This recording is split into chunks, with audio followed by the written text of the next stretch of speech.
On May 12, 2025, YouTube rolled out brand new feature to help us manage our mid-roll ad breaks and optimize our earnings. So, ano nga ba ang update na to? Hello fellow creators, this is me, Monju JV. Welcome back to my channel. Today, I'll be sharing with you the new feature for managing mid-roll ads and the importance of ad revenue for monetized creators. But before we dive into the topic, please like, share, and subscribe if you haven't already, and click the bell button for more tips and updates. So without further ado, let's start the video. As a monetized creator, ang primary source of income po natin is ad revenue. At isa na po dyan ang mid-roll ads. Kaya po nag-upload tayo ng mga 8 minutes longer video para po magkaroon ng mid-roll ads ang video natin. And in the past, pwede tayong mag-automatic placement ng mid-roll ad slot at automatic na maglalagay sa YouTube ng mga ads sa video natin. At pwede rin tayong mag-manual placement ng mid-roll ad slot. Or tayo ang magde-decide kung saan dapat iserve ng system ang mga ads sa video natin.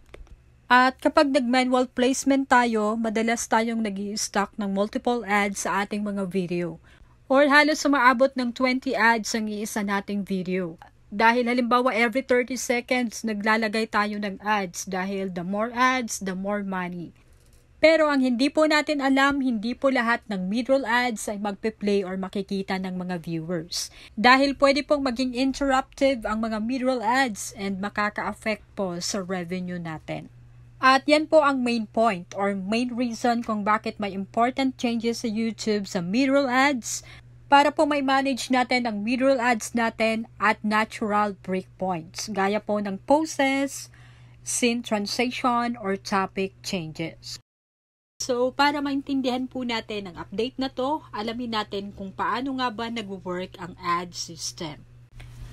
Sa mga creator po na gumagamit ng automatic mid-roll ads, it's fine. Wala pong impact sa inyo ang update na to. And you can continue using automatic mid-roll ads. Pero kung isa ka sa creator na naglalagay ng maraming ads sa video or nagma-manual placement, mas fewer ads po ang makikita mo ngayon sa video mo. At marami po ang nag-react sa update na to ni YouTube.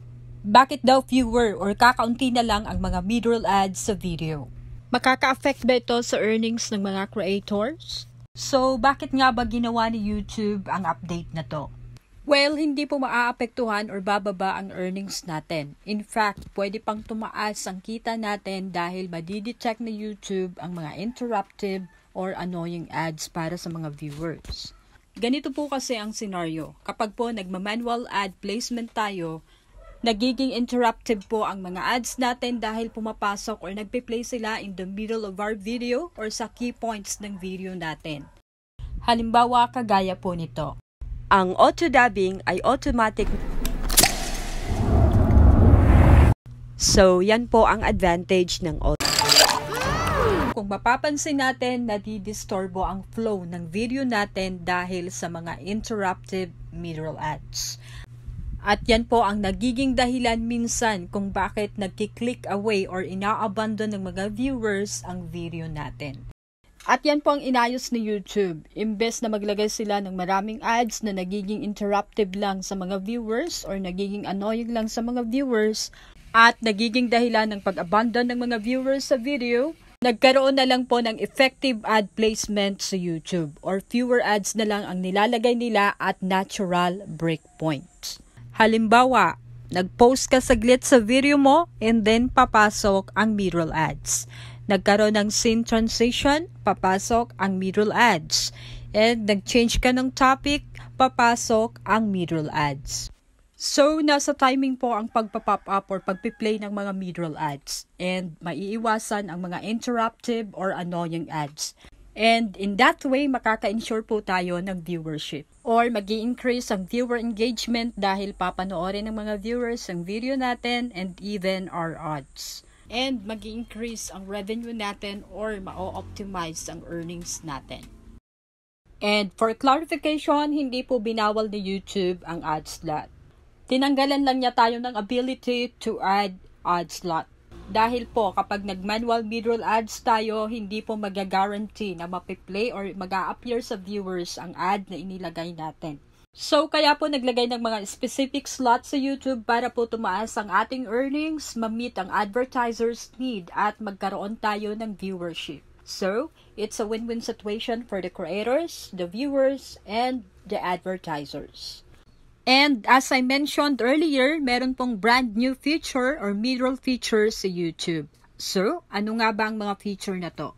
First, sa mga creator po na nagma-manual placement, meron po kayong makikitang feedback sa YouTube Studio na nagpa-flag na interrupted ang manual mid-roll na nilagay nyo.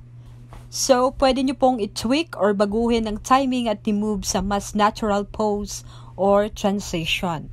In that way, mas ipapakita po ni YouTube ang mid-roll ads nyo. Okay? And second, ability to add automatic to manual mid-roll ads. Or pwede kang mag-add ng manual placement. Pero si YouTube ang maglalagay ng ad at natural breakpoints para ma-optimize ng system ang ad serving at ma-detect kung saan hindi mai-interrupt ng ads ang flow ng video. At ang mga creators po na gumamit ng combination of automatic and manual mid-roll ads, medyo tumaas po ang revenue nila. Based on YouTube's conducted experiments in July 2024, meron pong over 5% increase sa revenue ang mga creator na gumamit po ng automatic mid-roll ads in addition to manual mid-roll ads. So, mas mataas siya kaysa dun sa mga creator na gumamit lang ng manual mid-roll ads. At ang goal po ni YouTube sa feature na to is to improve viewer experience, increase or optimize creators' earnings, and effective ad serving. So, sa pamamagitan ng pag-display ng ad at natural breakpoint, mababawasan po ang disruptions at mag-i-stay po ang mga viewers. So, sa ganyang paraan po, magkakaroon ng win-win situation para sa mga creators, advertisers, and of course, sa mga viewers. So, what do you think about this feature? Please write your opinion in the comment section. And if you'd like to ask questions and share suggestions, feel free to do so. That's all for today. I hope you found this video helpful. Thank you so much for watching. God bless.